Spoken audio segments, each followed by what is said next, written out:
Welcome to Ghouls Night Out with your hostesses, Brandy and Jody.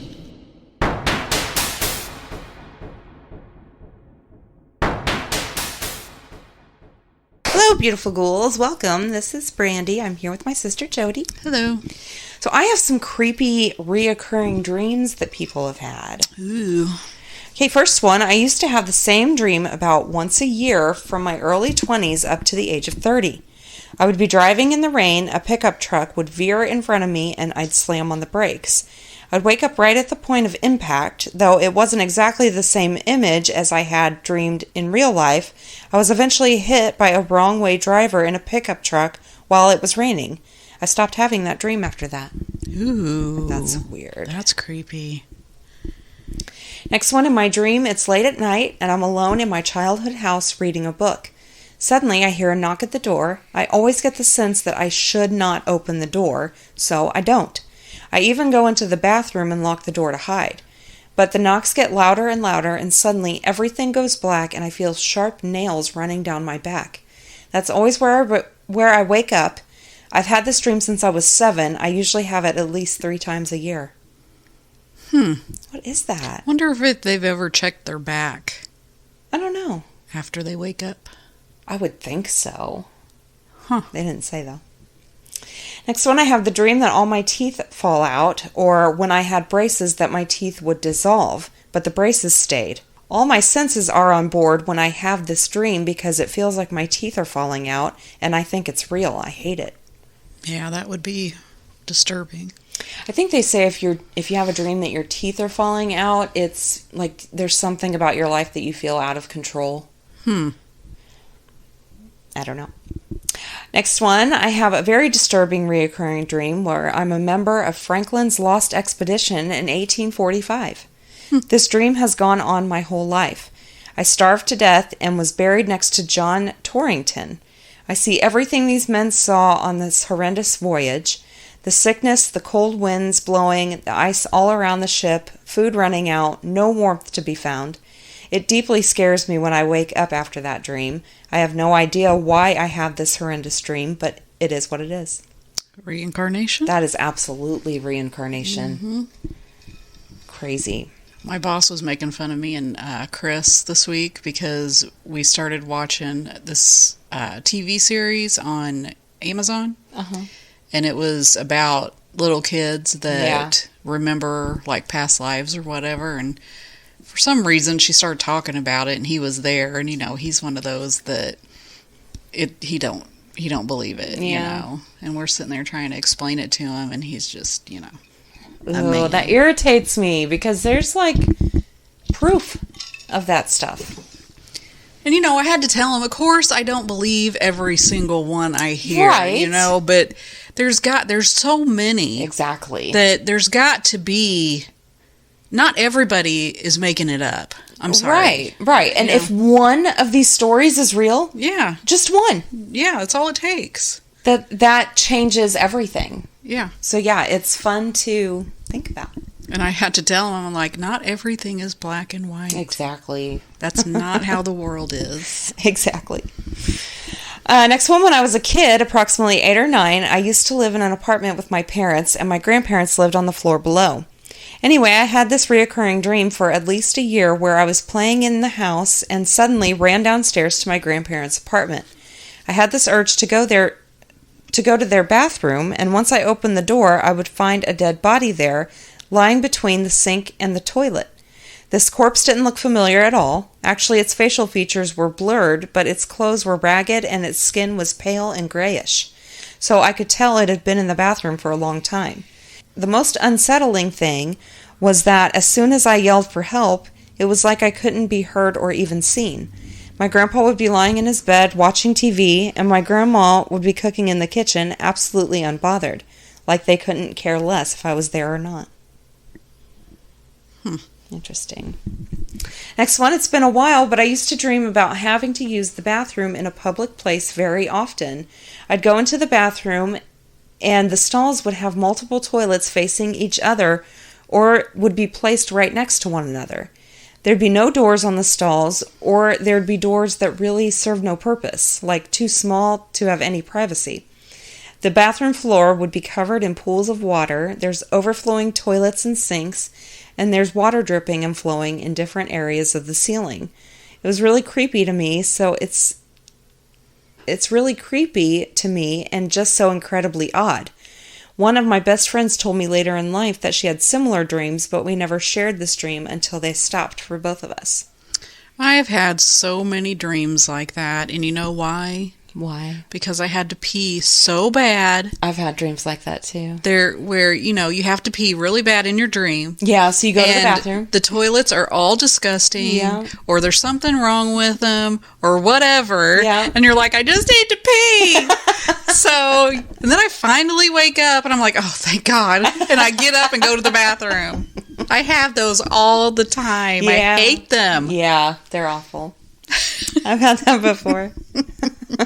So just go to the bathroom before you go to bed. Well, I do that. I'm talking to this person Oh. because they've had this dream way too much.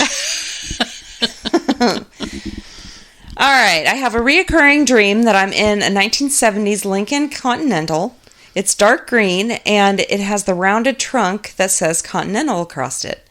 I'm not a car person, so I don't know why this is so specific in my dream.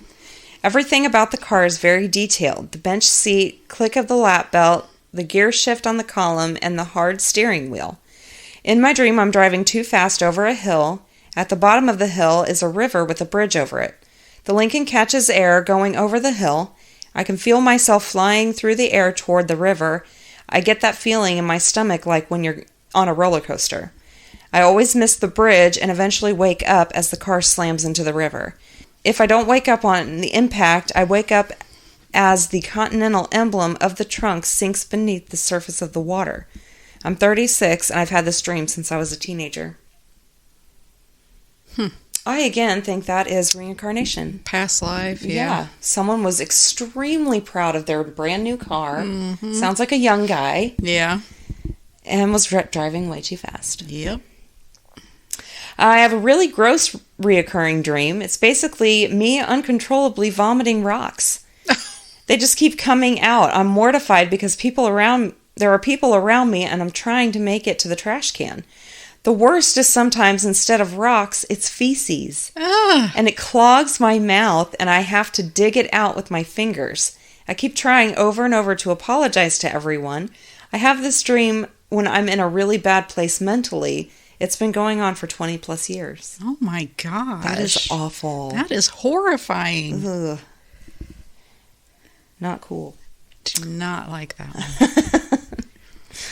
I've had this dream regularly after giving birth to my daughter. She is a toddler and we use our upstairs bathroom together. She's obsessed with opening and shutting the door multiple times. A portal suddenly opens on the fifth open/shut. I call my husband up to check it out. It's full, extended to the floor above the bathroom door frame with a ladder that extends down. We both climb the ladder and peep in this room to see a beautifully decorated sitting room with a large bay window. My husband fully ascends the ladder and takes a look inside. Our toddler suddenly opens and shuts the door, and boom, the portal's gone. I begin to panic and try to reopen the portal with the door open-shut sequence, but I cannot get it to open again. My toddler and I hold each other on the floor, screaming his name and crying. The dream is so real, I can feel tears rolling down my cheeks. It's probably about my fear of having my husband die. He's the best partner and father. I'd be lost without him. Yeah, that's what it sounds like. Yeah. This recurring dream only happens when I'm sleeping next to a window. It's me at my old elementary school in Illinois. I'm on the second floor balcony, even though my old school never had a balcony, and the ground floor is completely filled with water and man-eating sharks. I get so scared that I run to this one door. When I open the door, it leads outside to a foggy area under a tree in a cemetery. There, I see everyone I've ever known at a funeral, and when I look in the casket, it's a younger version of myself. It's so scary that every time I have it, I wake up crying. I don't know why I get this nightmare. That sounds scary. Mm-hmm. Next one, I've had multiple reoccurring dream themes, and these are the ones I see most often. 1, violently screaming at my mother, sometimes even hitting her, telling her I hate her. It seems so real and visceral in my dream, but when I'm awake, I actually have a good relationship with her. I've had this sort of nightmare since I was 4, and I've never understood why. 2, I often dream that I'm in a speeding car and I can't press the brake hard enough to stop or slow it down.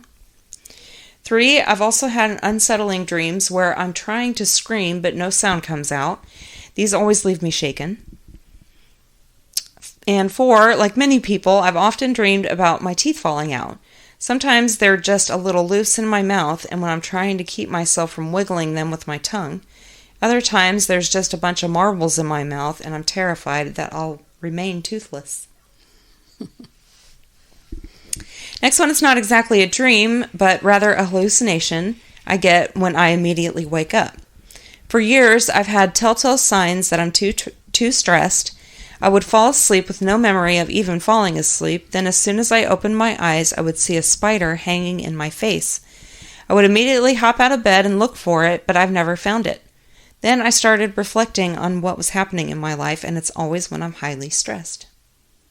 I think that has a lot to do with dreams, like especially reoccurring dreams. You got to look at what's going on in your life, like at those times. Yeah. Next one, since I was a kid, I've had this reoccurring nightmare. It's a mixture of reality and the original Resident Evil video game from back in the day. A group of friends and I are being chased by a killer around this house as we try to make our way to the top. It starts off with something simple, such as us trying to walk up the stairs, when a window suddenly appears and zombies pop out and attack a group member. One by one, we all eventually end up dead, either by the killer or random zombies hidden around. At the end, I would get to the top of the house, to the end of the dream, and escape, and that's when a killer would get me at the last minute. I let out a scream right before I die, and then boom, the dream starts over as if on a loop. By the 3rd or 4th time around in the dream, I become somewhat conscious in my dream and beg for someone to wake me up. The dreams aren't as frequent since I've gotten older, but still freaks me out when I have it. That is something, I think they were scared of that dream, or the video game, the first time they played it, and it stuck with them. I could see it. I remember I used to watch Eric play it. Oh, yeah. Because, I wasn't a gamer. Yeah, I like to watch people But I would play. sit there while he played it and help him with, the clues and stuff. And there were a few times where I jumped. Really? Yeah, it's when the big dude, storms through a freaking wall or something, I've never seen any of those. Those were mine for the beginning. Okay. This week I got Cryptid Encounters. I got it from a book by G.D. Pickering. Okay. Goddamn Pickering. Okay, this is just titled Gary's Encounter. Okay. When I was about 4 or 5 years old, a very, very long time ago, we lived at the south end of a coastal Georgia town on a dirt road. There was one other house in the area and a sawmill around the bend at the upper end of the road we lived on.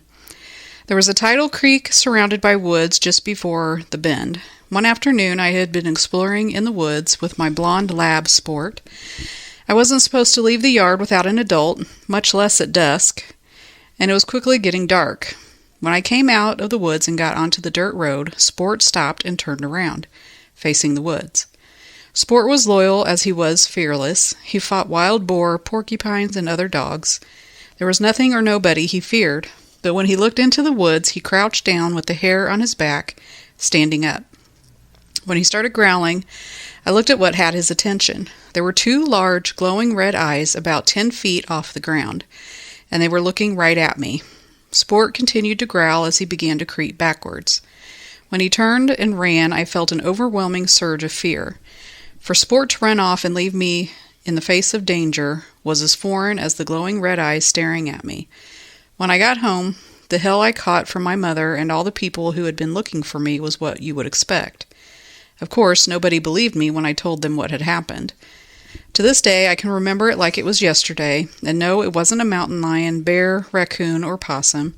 This was something I had never seen before or since, and I hope I never do. That's creepy. I wonder how far up off the ground they were. Well, you know what it makes me think it is? What? An owl in a tree. Right, but I think owls because, when you shine lights at different animals, it's different colors, like their eyes are different colors. So, and they always say that Bigfoot is red. Well, they say owls are red, too. Really? Yeah. Yeah, that's probably an owl. Yeah, I think that's what it is. But I didn't actually see anything, so Yeah. who knows? This is Rebecca's encounter. When I was 12, I lived with my parents in Salem, Oregon. We had a 2-story house and my room was upstairs. I always slept with my window open. My bed was positioned against the wall so my feet were under the open window. One night I woke for no real reason and looked down at the window. I see this probably about 2-foot tall creature shaped like a small kangaroo with a gargoyle-like face sitting on my windowsill looking outward. I slowly closed my eyes and laid my head back down thinking, this isn't real, it will be gone. I lifted my head again and opened my eyes and it was still there, but now it was looking at me. Black eyes. I was terrified and couldn't move. I closed my eyes again and laid there for a few seconds in total silence. When I opened my eyes the last time, it was gone, and my dog, who'd been in my room the whole time, was standing quietly staring out the window with his head resting on the sill, right where the thing had been. I jumped up, closed my window, and never told anyone. Fast forward 20 years, I have a 17-year-old son who tells me that while we were living in Arizona and he was about 8, he saw a creature in his window that when he described it was the same thing I saw as a kid. He didn't freeze though. He got up to look at it. When he got close, it jumped off the windowsill and walked on 2 legs through the parking lot and disappeared behind cars. So I told him my story and we both get chills. What could it possibly be, and is it following us? To this day, I don't leave my windows open. If 20 years later and your son sees the same thing, it's following Oh, you. yeah, it's definitely following you. I mean, unless you live in the same place, which it didn't sound like. Didn't sound like it, no. No, because I was in Oregon and then Arizona. Yeah, it's following you. It might be a guardian. Maybe. Who knows? I mean, it didn't hurt anybody. Yeah, no, it was just looking out the window. Sitting there. And then looking at her. How cute. Yeah, that's what I'm thinking. It's a new pet. And the dog didn't exactly. That was another flip thing. out. Yeah. So the dog was calm. Yeah, I think it was good. This is Scott's encounter. I had a situation about 3 months ago. I was driving home to Connecticut from Rhode Island about 1:30 a.m. There is a stretch about a half a mile long where there's a lake on both sides of the road. As I crossed over this stretch and got to the end, I saw what appeared to be a person the size of a child, maybe 7 or 8, on the side of the road. Something seemed off. Why is a child out here alone at this time of night? I pulled over, got out, and walked over to the front of my car, about 3 feet from it, and said in a soft voice, "Hello, are you okay?" This thing turns around and it has no face. Oh my God. Like a blank slate, except it had a mouth. It let out a light growl and then jumped into the lake. Oh my God. I got out of there and have not driven that area in the dark since. What the fuck? That is terrifying. That is a horrifying. What was it? I don't know. Oh my God. Did it have a human body and looked like a kid? That's what he said. With no face. No but a face, mouth. just a mouth. Creepy. What the fuck? And he was obviously awake. Yeah, It's not like he was dreaming or something.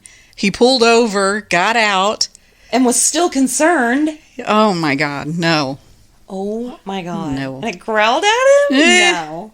No. No. Rand's encounter. This happened to me about 4 years ago. Our house is built on the side of a hill and is 3 levels. There is a deck off our bedroom, and it is on top of wait, what the fuck? And it is on the top floor, which is the 3rd level. House is located at the base of the Ozark Mountains in Arkansas.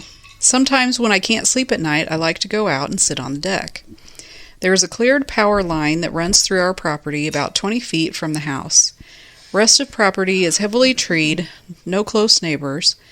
I was sitting out there one night and it was very quiet, which is unusual. No frogs, crickets, etc. I didn't think anything of it and was just enjoying the beautiful night. Then I heard the sound of something panting like a dog coming up the power line. I went in the bedroom and grabbed my spotlight so I could see what it was. When I got back out, it was just to the side of the deck. I shined the light on it and it stopped and looked sideways, straight at the light. But it didn't seem too fazed by it and turned and slowly trotted off. It looked like a dog, but was much taller than any dog I have ever seen.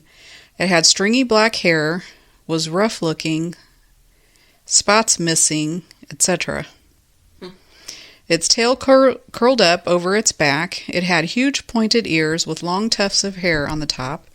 Its mouth was much longer than any dog I know of. Its teeth were massive and looked like they didn't fit in its mouth, kind of like a wild hog.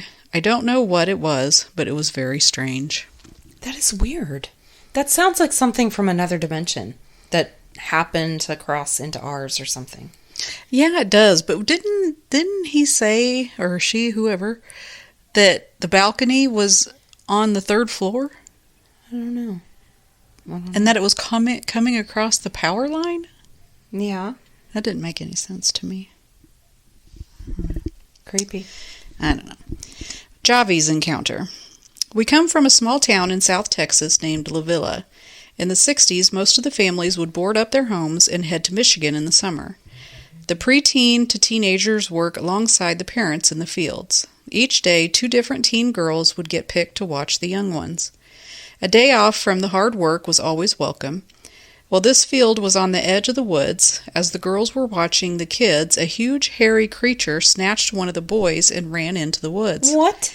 The girls screamed at the sight of this creature, and when the adults came to see what was going on, they told them of this creature.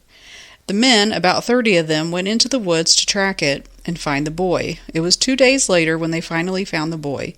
He was unharmed and seemed well nourished. Although he was only 2 years old, he could speak, and when asked who took him, he replied, "A big hairy man." The boy that was taken passed away about 5 years ago. Most of the parents have long since passed. I was born in 1968, 5 years after this incident, so I grew up knowing this guy as he was 9 years older than me. He never forgot the incident. He remembers being taken and being terrified by the creature, but that soon passed when the creature showed nothing but kindness to him. He told me he remembers being nursed by it and would take him to get water. He says the day he was found, it was still with him. When it heard the noise the men were making, it got up and left. He said it almost looked sad to leave him. Oh, that's a sweet female Bigfoot. Yes. She thought she got her baby. She totally did, and then she was sad. They came back for him. Damn it, I guess they like Damn it, this that didn't one. work. Try again. Aw. Okay, these are Keith's encounters. There's 3 of them. Okay. Encounter 1. This was in 1998. My girlfriend and I went for a late night drive. She was 18. I was 21. I'm 47 now. We went for a drive past Loon Lake. It was a remote 2-lane country road.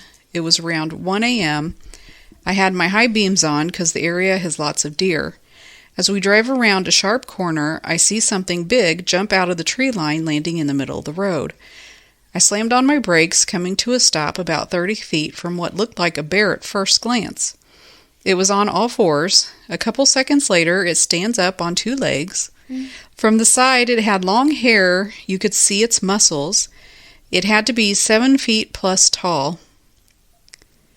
It had a wolf-like head, big pointed ears, a long snout. You could see its breath. Then it turned its head, looking at us. Then back at the trees across the road and back at us. Then it jumped from the middle of the road into the trees and was gone. I believe we seen a dogman, werewolf. I also think it was chasing a deer because it looked out of breath from running. I think it was trying to decide to either attack us or go after the deer. It didn't show any fear of us in my truck. It looked evil. I can't explain it any better than pure evil. This thing looked like it wanted to kill, and it looked intelligent. You could see it was thinking and making a choice, not like it was acting on instinct. That's creepy, and I think they did see a werewolf. something. I don't know. It sounds like something from a movie. Yeah, it does. That's so crazy. Did they actually see that? I don't know. Holy shit. Encounter 2. 15 years ago, out Smith River, Oregon in Douglas County, my grandfather and I went fishing. Rest in peace, Grandpa. Jim. The Upper Smith, a remote place. You can only see the river from small one-lane bridges. We pulled off the road at one of the small bridges. This stretch of the river is a good honey hole full of trout and bright red crawdads. This was in August. We got there about 8 a.m. We got our poles set up, then we hit the water. No sooner than we stepped into the water downriver about 300 feet around the bend, we heard something big hit the water. Something ran in the water. Then we heard it crashing through the trees and brush going away from us. We both thought we spooked a bear or elk. No big deal. We see them all the time here. We went on. As we got to the spot, we heard everything. We found crawdads neatly pulled apart and some small rocks that looked like they were used to help smash the shell. Then we seen massive footprints in the sand soil. My grandfather had tape measure to see who got the biggest trout. The prints were 18 inches long. We also seen where it grabbed a small tree to help pull it up the bank. The moss on the tree was rubbed off where it grabbed it. We looked at each other, then continued to fish the creek. That was an amazing story. And very well written. Oh, yeah, and we've got Encounter 3 still. I hope this one's Yay! better.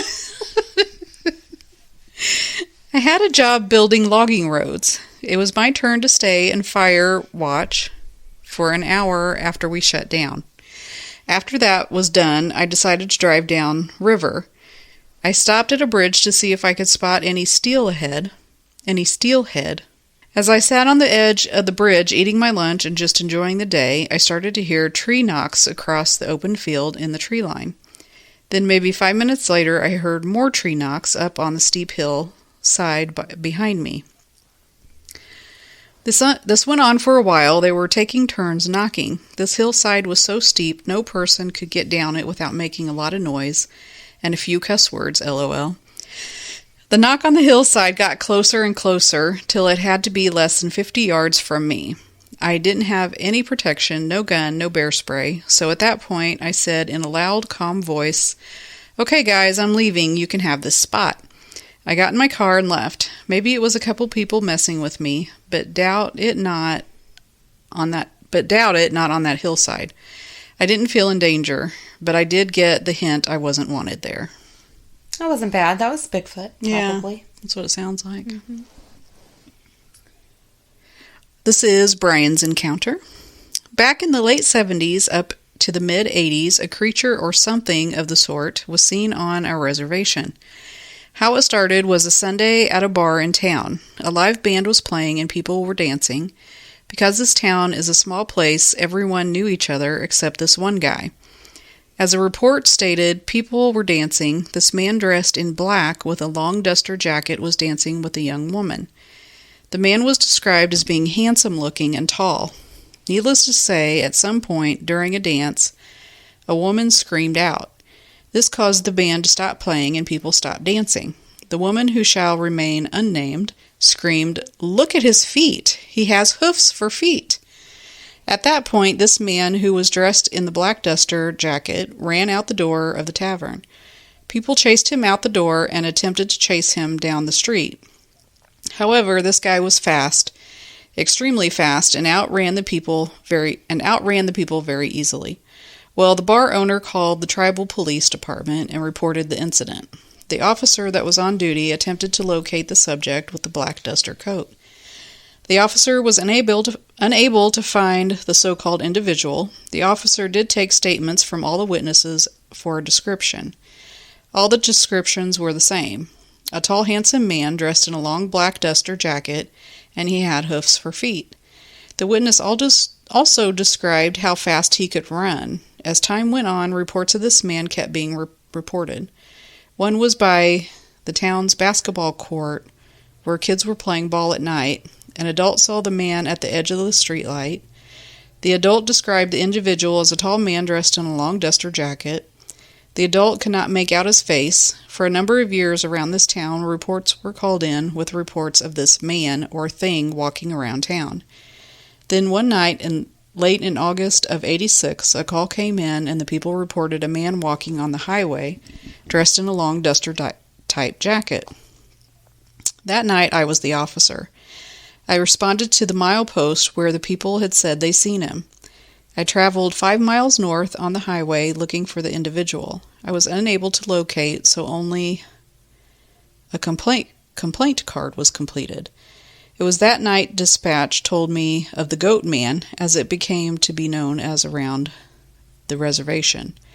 I spent 28 years as an enforcement officer. I also learned that my sergeant conducted the official investigation of the Goat Man. I was not allowed to read the reports because the investigation was marked confidential. By doing so, only supervisor could read the file. I can say this was a real issue. My sergeant at the time advised me if any reports came in, that all complaints were to be forwarded to him. Needless to say, I am glad I only had the single report. In my belief, this case was highly credible. Too many witnesses for it not to be factual. That's crazy if it's true. I've heard that story Absolutely, before. yeah. It's almost like that's an urban legend. Yeah, more it is. than And anything. because I think it's because it was so long ago and we've heard it so many times. Yeah. That maybe the devil just likes that town. Maybe. And he likes maybe He likes dancing with the ladies. Yeah, what's wrong with that? They chased him out. I think they were rude. Yeah. Brad's encounter. In 1987, I was 16 and camping with my dad, my 2 uncles, and my 10-year-old brother along the Trinity River, about 75 to 80 miles southeast of Dallas. My uncle frequented the area and had many stories of encounters with what he called wild people down in the river bottom. Reclusive creatures with bodies covered in human-like hair. He claimed to have seen all sizes of the creatures, some clearly aggressive adult males and others seemed more feminine or adolescent.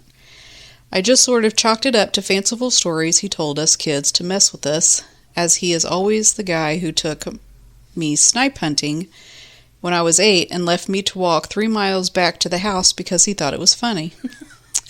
That's rude. That is until the camping trip we were on in the summer of 1987. We drove to the spot we would camp and got there about noon that day. I don't think I would go with him anywhere after that. It was the fucking 80s. That shit happened. Yeah, that's true. We're like, whatever. Just walk 3 miles. I'll be home later. Set up camp and launched the small John boat we would run trot lines out of and went out to set and bait those lines along the riverbank. That evening, we had supper around the campfire and were getting ready to go check the lines just after dark. When out of the woods, a possum came walking through camp like we weren't even there. Thinking that was odd, we kind of laughed it off, and no sooner had the possum gotten out of sight, a raccoon came walking through in a hurry from the same direction. Just behind the cars was a large woodpile we thought someone had put there from doing some clearing, and I thought maybe a coyote or something was chasing these animals from that pile and driving them through the camp. So I grabbed my little .22 I had for dispatching any large gars we might catch. Excuse me. What's a gar? I don't know. It's a camping thing? I think it's a fish. Oh. But I don't know. I went to investigate, my younger brother in tow. Everyone else was at the campfire 30 to 40 feet from the cars. As I rounded the trunk of the cars, the wood pile came into view, maybe 15 to 20 feet on the other side of the cars. The campfire was throwing a flickering shadow on the car onto the wood pile, but it seemed there was something just on the other side. I couldn't quite make out its shape, but it was quite a bit bigger than a coyote. I stood there for a minute, checking to see if what I was looking at was an animal or just a large stump buried on the pile. But it didn't move. My brother says to me, "Well, shoot, we'll..." Oh. It's a wheel, yeah. My brother says to me, "Well, shoot it if it moves." Wait. I Well, think shoot. they meant... Shoot it, see if it moves. Oh, okay. Well, shoot it. Well, shoot it, see if it moves. Okay. Even at 16, I knew not to fire a weapon at something that you aren't sure what it was. So I took a couple steps toward the brush pile. Suddenly, the creature stood up from a squatted position. Squatted. Oh. Okay. Its chest, shoulder, and head now above the brush pile in clear view. It was 8 to 9 feet tall. It had long, shaggy hair on its head and appeared to have facial hair, but not so much I couldn't see its skin. The skin I could see was dark and had deep creases around the eyes and nose. Its eyes shone in the light of our fire with a light blue glow, almost like a deer's eyes do in headlights. As it stood up, it let out several loud grunts and jerked his body as if to ward us off. My brother took off screaming back to the fire, but I just stood there frozen. Oh, shit. Suddenly, I heard my dad and uncle start coming toward me, yelling my name, and the thing in front of me turned and ran toward the river and let out a scream that I can only describe as shrill. Within 2 to 3 seconds, I heard a loud splash upriver in the direction the creature ran, and shortly after I heard it come out and start crashing through the brush on the other side. Everyone heard what I heard that night, but only my brother and I saw it. It was not a man, and was certainly not my uncle, as he was behind me the whole time, and as we listened to it climb out of the river and move through the dense brush on the other side, everyone in our group was right there. We grabbed the boat, kicked and drowned out the fire, and went home. We came back the next day in daylight to run the lines and collect them. We checked the shoreline too, but could not make out where the thing came out of the water. The brush pile, upon closer inspection, was hollowed out inside, almost like a wigwam. It stunk of something like a skunk, but different inside, and my uncle said to me, "See, I told you wild people live down here on this river." I'll never forget what I saw that night, and I have never camped and fished that river again either. That's crazy. It's Bigfoot. And 8 to 9 feet tall. Oh, yeah. That is insanely huge. I could see why you froze. Well, yeah. Definitely. It'd be terrifying. Okay, and this is my last one. This is Russell's encounter. The location takes place in Livingston County, Michigan. My parents' house where I grew up hunting. I know it like the back of my hand. I've hunted there in the dark hundreds of times. I was 30 years of age, and I woke up 4 a.m. to hit my deer stand nice and early. I like to sit in the stand for a good hour to give things time to settle down. I pulled in my parents' drive that sits at the front of the 20 acres, surrounded by hundreds of acres of state land. I pulled out back of the house and parked on the wood line. As soon as I got out of the car, it was dead silent. It was so quiet, when my heart started pounding, I could hear the blood in my ears pounding. As I started to put my camo on and got my bow set up, I can hear something in the dry leaves, maybe 50 or 60 yards, maybe closer. The leaves were so dry it was impossible to sneak anywhere fast. I was one footing after the next, as slow and softly. As I walked down the wood line, I continued to hear this noise, yet it was way quieter now. I wouldn't hear anything, and then when I did, it was even closer. When I first heard it, I thought it was a deer or some other animal, but as I made it 100 yards or so, I realized this thing was following me. Deer don't follow you, they run. I get to my parents' horse grazing pasture. It turns into a big horseshoe, so I'm walking in a field heading in the woods. As soon as I get past the horseshoe field, I get to my parents' barn, where a big floodlight is. For the moment, it gave me peace of mind. The wood line continues.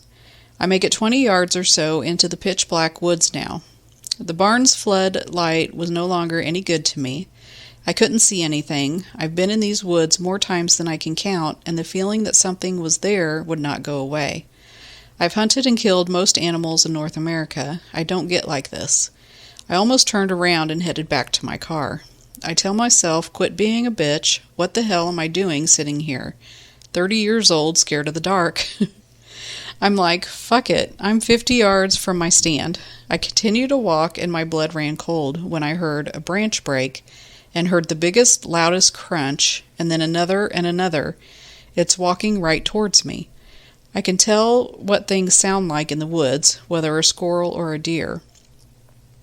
The rhythm and the noise is tremendously different. It sounded like something on 2 feet was trying to be sneaky, but just like myself, I couldn't be quiet in the dry leaves. It was like every time I took a step, it would take a step at the same time. So I could hear it, but I couldn't. I thought I was losing my goddamn mind. I'm 30 yards from my stand now, and I'm holding my crossbow up in the shooting position facing the noise. I backed all the way up in the dark until I felt my foot peg on the tree on my back and almost shit myself. I threw the sling around my shoulder, turned, and climbed faster than I ever have in my life. As I'm sitting in the dark for 10 minutes or so, listening to the blood in my ears every time my heart beat, and I hear something coming from the other direction, quickly I realized there was just a flock of turkeys coming in. I was thinking, see, you bitch, scared of the dark for no reason. When they got to the bottom of my stand, there was a sudden stop, then all hell breaks loose. A turkey is doing the death cackle, and the rest are flying up in the tree with me. I was hit with wings from them flying up in the tree with me. There was a lot of noise, and it scared me so bad I almost fell out of the damn tree. When it settled, I was like, damn turkeys were trying to roost in my tree. But then it started to get daylight, and at the bottom of my tree, there's a mass of feathers on the ground. I didn't think much of it, but then I got down a couple hours after sitting and noticed blood in the middle of the feathers. Something indeed was there. Something killed one of those turkeys, and they were flying up in the tree with me to get away from whatever it was. But like I said, I never actually saw it. There's coyotes, but no wolves or mountain lions by me. Although a mountain lion from time to time does get a pick around here. The only thing that I think prevented me from getting attacked by whatever it was because I didn't turn my back on it. Trust your gut. Gut instinct is what kept us alive in the caveman days. The characteristics of the animal not being afraid of me, following me.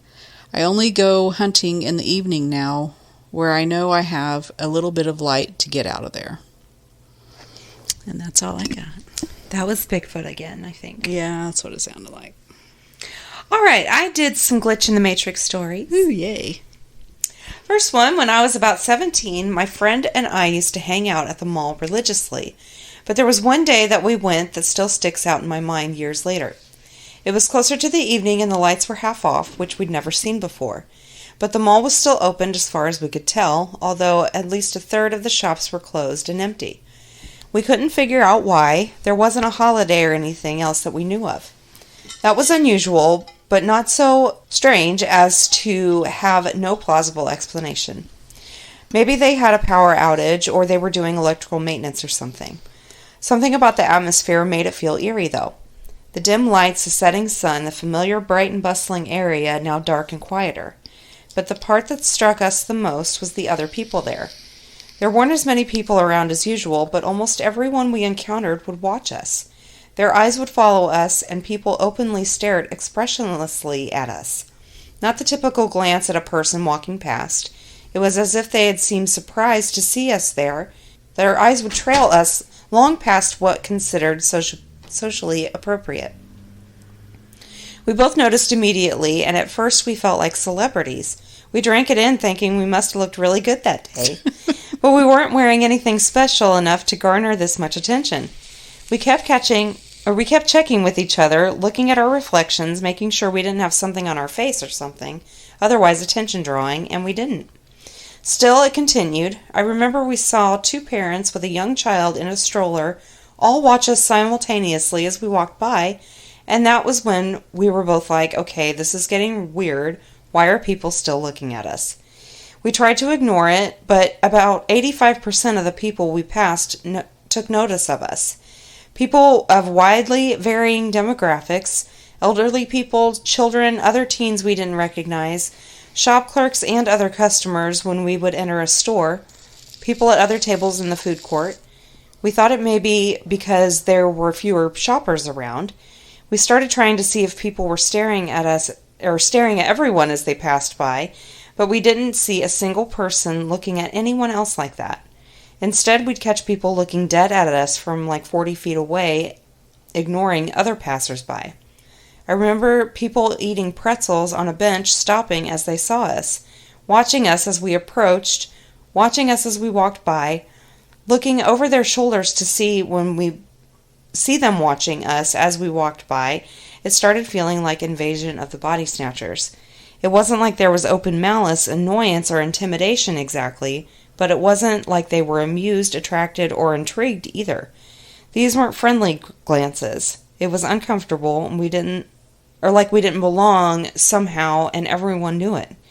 We'd normally spend hours or even a whole day at the mall, but we barely lasted 45 minutes before we called my dad to pick us up again, to his surprise. And he noticed it too when we got there. We were super creeped out, but when we went back the next weekend, everything was normal, and we never experienced anything like that again. That is creepy. It is creepy. What the fuck? I don't know. That's exactly what I was thinking, though. The Body Snatchers, Yeah. Invasion of the Body Snatchers. Yeah. That's exactly what it sounded like. That's creepy. Next one, just a bit of background. No serious mental health problems other than my mild anxiety and depression. This morning I woke up for work, left a little earlier than usual because I woke up before my alarm. Filled my water bottle, grabbed my access card, got in my car, and drove off. My commute is the same every day. 40 minutes, it's mostly interstate. There's always traffic.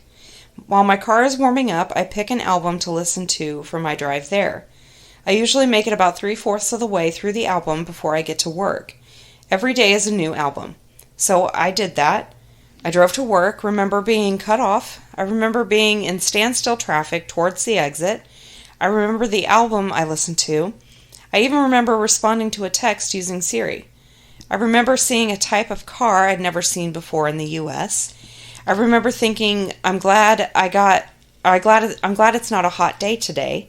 I definitely drove. So I get to work, I pull in the same parking spot I take every day. I step out of my car, and lo and behold, I'm still in front of my apartment building. 40 minutes later, almost done with the album I put on. What the fuck was I doing, and where did I go? That's weird. Fuck yes, it's weird. Huh. Would you just look down at your lap and then get out of your car and then you're in front of your house? Like you didn't move? Yeah. That's weird. Fucking weird. Alright, next one. This is a relatively short story, but still creeps me out. I was working in Pittsburgh, Pennsylvania in a travel job where I would stay in hotels throughout the week and then travel home for the weekend. I got off at 5 per usual, and before I got on the PA Turnpike, I stopped at a mom and pop style gas station to fuel up for the trip home.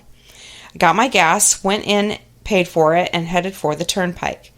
I drove for maybe 2.5 hours before I decided to get off and get a quick bite and use the bathroom. I punched in my GPS, the nearest gas station, and headed to it. I swear to God, I pull into the exact same mom and pop gas station. I walk in, get a burger, and almost fell over. I was so freaked out. I finished up at the gas station, walked out to the truck, and my GPS reflected I was in the same spot. Those 2.5 hours of driving completely erased as it was after 7. I should have been halfway home.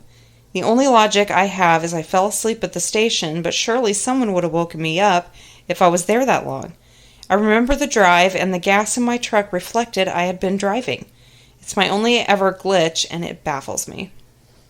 I would say maybe they did fall asleep, and not people wouldn't necessarily wake them up. But the gas? Yeah. That is creepy. This one doesn't have to do with me, but more with my mom. This happened on a Friday. I was walking home from school. Everyone knows the feeling. You're done with all the crap from the past week and ready for the weekend. Once I got home, I left my backpack on the couch. My mom had a shocked look on her face. I asked her what was wrong. I picked you up early for a dental appointment, but now you're here, she told me. I was not spooked, just a little confused. I gave her a hug and went to grab my backpack off the couch where I left it when I got home, but it wasn't there. Keep in mind there was no one in the house but us. I asked my mom if she moved it, and she didn't. After looking for a while, I found it in the passenger seat of my mom's car. I felt confusion and shock at the same time. I walked home. There was no way it could have teleported to the car like that. I still have no idea how that happened. This just happened to my fiance, and I are a little freaked out. He couldn't find his phone, and I offered to call him.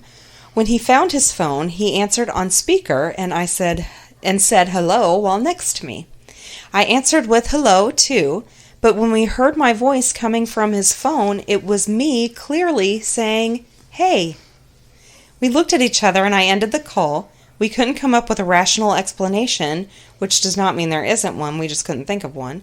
It made me feel like those scenes in horror movies where the character is standing in front of a mirror and the reflection doesn't match their movements. Wait, what? So he lost his phone. She called his phone, and she answered? No, he answered on speaker. They were standing right next to each other. I thought he lost his phone, though. Well, he found it. Oh. And he answered it. He was like, hello. And she was like, hello. But when her voice came through his phone, it was her saying, hey. Oh. Ew. I got goosebumps. Ew. It wasn't what she was saying. That's weird. I know. Oh my gosh. I would die. Last spring, when my son was 3 years old, we drove by a big white church. This church is one that we passed often driving around town. It was also the place of his current preschool, but at the time he attended a different preschool and had never stepped foot in or talked about the big white church. So we drove by one day and he said, "Oh, there's the church I ate cereal in." My husband and I looked at each other and said, "What do you mean? We've never been there before." We asked some additional questions, but he didn't really answer. However, he was very adamant about being there and eating cereal. This happened during a very difficult time in our lives. My father-in-law was in hospice and dying of cancer. For weeks, we were back and forth to my in-laws' house, this church being along the route. He said it a few more times and then never mentioned it again. Fast forward to today, he currently attends preschool at said church. He has been going since September, and we love it. It is Christian, though we aren't very religious. Anyway, we got the monthly newsletter, and it mentioned that next month is Pajama Day, where the kids wear pajamas and eat cereal. I told my son and asked him if he remembered eating cereal there before, and he said no and had no recollection of saying that he did. There is an explanation to this, but it still gives me chills when I think about it. That's weird. Yeah. Next one Saturday night several months ago, I attended a birthday party at my friend's house. There were about 40 people in attendance, split between the basement and the main floor. I didn't go to the basement even once because the music down there was extremely loud, which I hate, and most of my friends were on the main floor anyway. My best friend had given me a ride to the party, and we stayed together the whole night. A few days later, I ran into a distant friend of mine at school who had also been in attendance. He took out his phone and started showing me some of the photos he had taken that night. He got to one that showed him and a girl posing for the camera in the basement, with me standing in the background, smiling and looking in the direction of the camera but not quite at it. I obviously freaked out and told him I hadn't been in the basement. He told me he had seen me there for several minutes. He said that he tried to say hello, but I seemed distant and distracted. I called my best friend, and she confirmed that I had been with her the entire night. I was not drunk or drugged. I drank nothing at all but a bottle of water that I brought with me. To this day, when I think about the picture, it scares the shit out of me. There must have been another me in the basement. I don't like it. It's creepy. When I was little, my parents had a painting of a soldier in uniform. I could see it from my bed when the door was cracked. Several times I saw the man in the painting move his head and look at me. The scariest experience was after I begged my parents to get rid of the painting. My dad calmed me down and I started to drift to sleep. But I had that feeling where you are being watched. When I opened my eyes, I have never forgotten this, the soldier turned his head and smiled. The next day, my dad threw the painting away. Years later, my dad told me he had heard me moving around in my bed and was looking down the hall trying to decide if he should go check on me again. While glancing down the hallway, he saw the man in the painting turn his head and smile. I got chills. That's so creepy. I don't like that. Something weird is happening in our town, and only my family seems to notice. The first thing we started noticing were duplicates. We would see someone somewhere only for them to inexplicably end up somewhere else.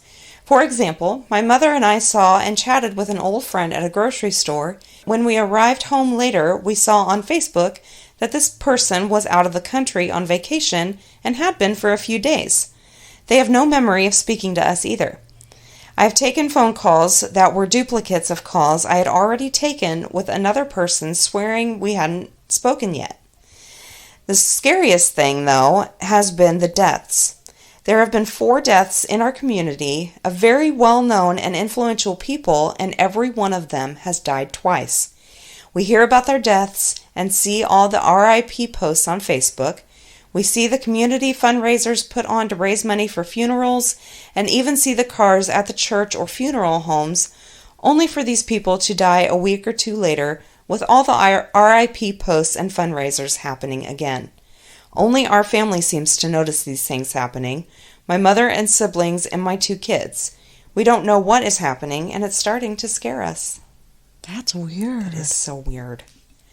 It's like the whole town is doppelganger shit. Ugh. I'd move. Yeah. Next one, this was circa 2002. I was about 8. Me, my dad, and stepmom at the time were on our way from California to Tennessee by plane. Once we landed, we got out of the plane and waited for my dad to turn on his phone to call my aunt, who was waiting for us at the airport. We wait a couple of minutes, and my dad has a ton of missed calls from my aunt freaking out about where we are. He called her back, and she's asking us where we've been and says that they've been waiting 2.5 hours for us. We were pretty confused because our flight got there in a normal amount of time without delays, but we somehow lost 2.5 hours of our time change from California to Tennessee aside. Once we met up with them down at baggage, our carousel was completely empty of luggage and other passengers. We had to go pick up our baggage somewhere else because they had been unclaimed for too long. Still, we don't know what happened or how we lost this much time. Felt very weird and surreal for the rest of the night. That's weird. That is.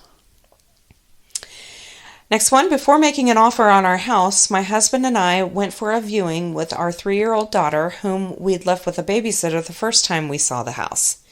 As we walked in, I told her she could choose a bedroom. She said, "I want the dinosaur room," and ran upstairs. Okay, 3-year-olds say random stuff. A moment later, she calls out, "Here it is!" And sure enough, the closet of her bedroom was covered in dinosaur stickers.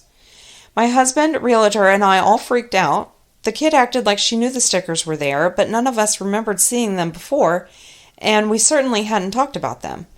The house was vacant and immaculately clean. It was an estate sale. We left the stickers up. That's weird. Did she have a dream about it or something? I don't know. Sounds like they were supposed to live in that house, though. Yeah.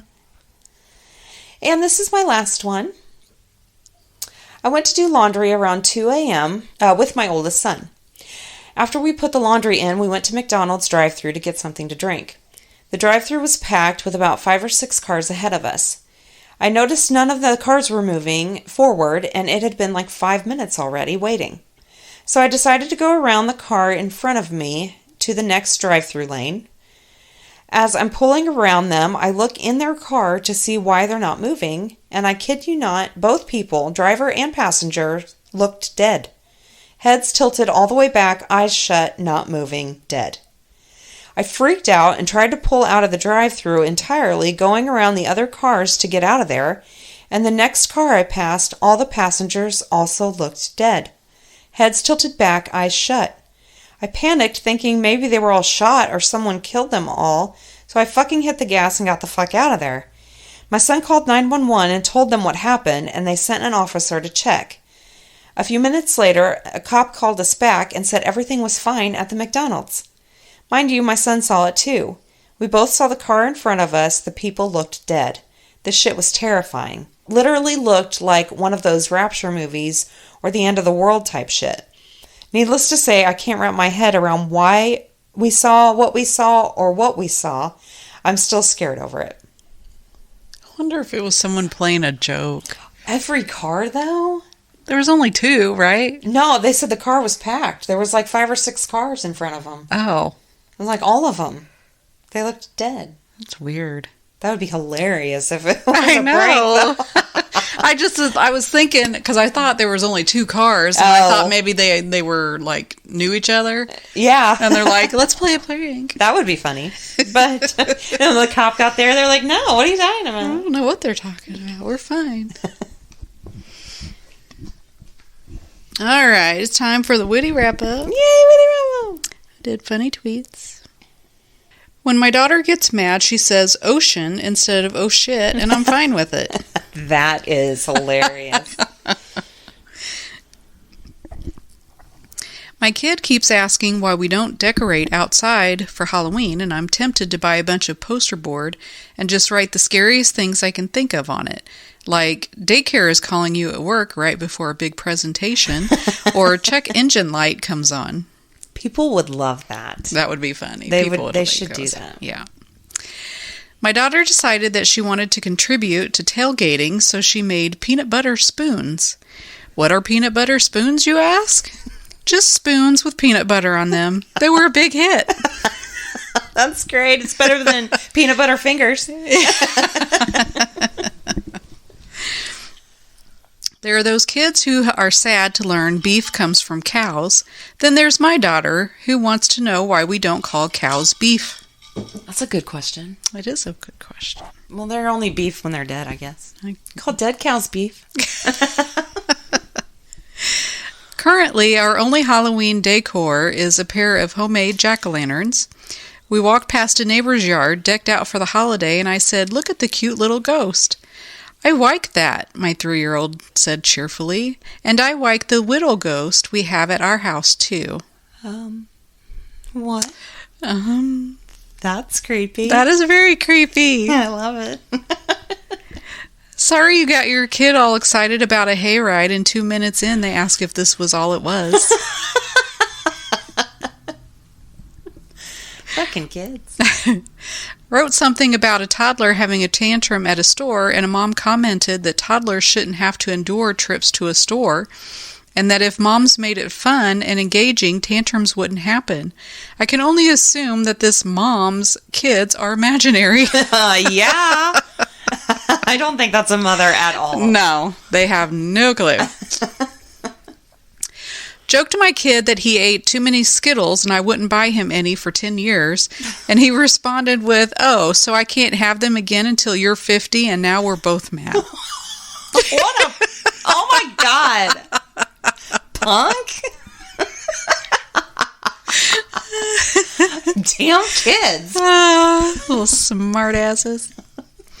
My 3-year-old doesn't understand the concept of Halloween decorations and keeps dragging our skeletons inside to play with them. I told him it didn't make sense to have Halloween decorations inside because nobody can see them, and he said extremely seriously, "They're part of our family." Oh, shit. And yeah, they can see them. That's why you decorate for the kids. That's right. My kid wants a yes day, so I said, "Let's have one starting now," and her eyes lit up, and then I said, "Go clean your room," and that's when she figured out where she made her mistake. Oh, we're smarter than She you. didn't realize that it went both ways. She's like, "Oh, wait a minute, no, that's not how this is played." Oh, yes, it is. A kid's version of the Saw movie, but they can only escape by eating a sandwich with the crusts on. Oh, shit. Nobody would get out. As further evidence that COVID has caused Gen Z to challenge traditional concepts of social interaction, my 11-year-old daughter randomly asked me this morning, how is bobbing for apples even sanitary? Well, that's not a bad true. Thing. Yeah.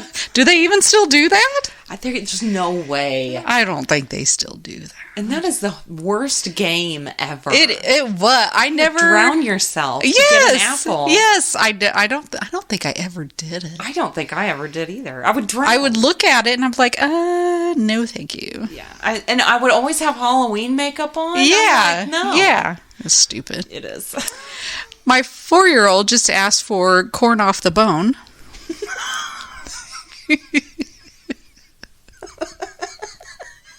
That's cute. That's cute.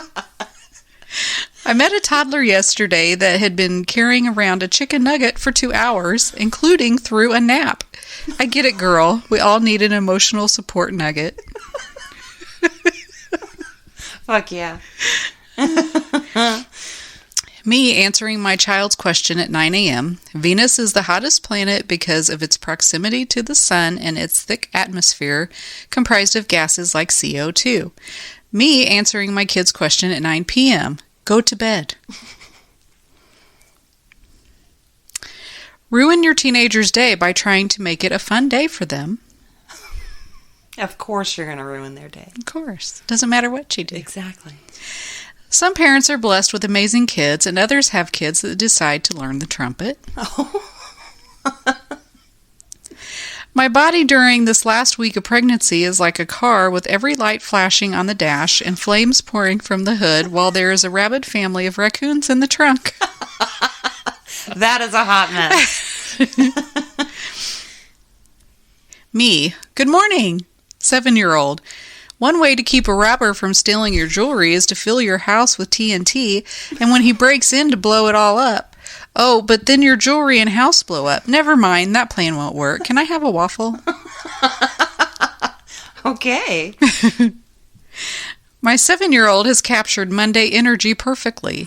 Today she woke up and said, Mommy, do you ever wake up and want to say bad words? All the time, baby girl, all the time. Yeah, just wait.